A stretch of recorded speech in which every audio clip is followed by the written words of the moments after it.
What is it that we can produce? Why is it we are importing fertilizer in our when we have country? people who can do it locally? How do we align our skills base to be able to produce fertilizer for our nation with huge resources in terms of phosphates in Dorowa?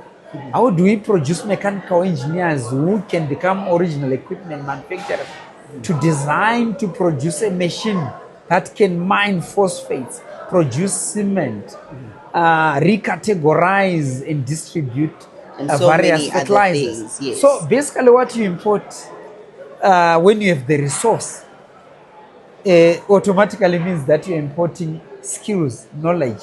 You're basically importing intellectual power. And this is why I say as well, your ministry is so important, Yeah. because you do a lot of important work. I think I was in Eswatini a couple of years ago, and one of the richest people in Eswatini says the one thing I think Zimbabwe has is so much brain power. The systems that are in place for skills development are actually quite superior from other countries. So maybe for me, I'd love to know, what is the future of your ministry, given how important it actually is? Yes, we're working on skills audit and development policy. The first one in terms of how we can rationalize manpower planning, in terms of ensuring that how do we manage a glut, how do we ensure that our education does not become supply driven but demand driven, but how do we align our education in terms of heritage based education to our natural resources, and how do we align our education to the fourth industrial revolution.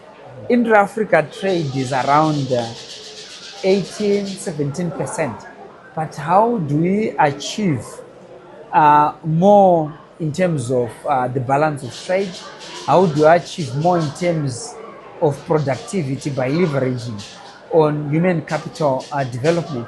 But also, how do we tap into the diaspora skills with a number of St. John's experts in various areas, be it heart, liver, transplants, gynecology and obstetrics, but how do we tap into in terms of the smart health strategy? But also, because of the fourth industrial revolution, we can actually develop more of a resilient and sustainable agricultural economy by tapping into various skills. But we also have an abundance of uranium resources in our country. How do we leverage on the knowledge and skills in terms of Zimbabweans living abroad with acquired knowledge, skills and experience to be able to generate power? But how do we bring them back in order to be able to create clean sources of energy? And how do we leverage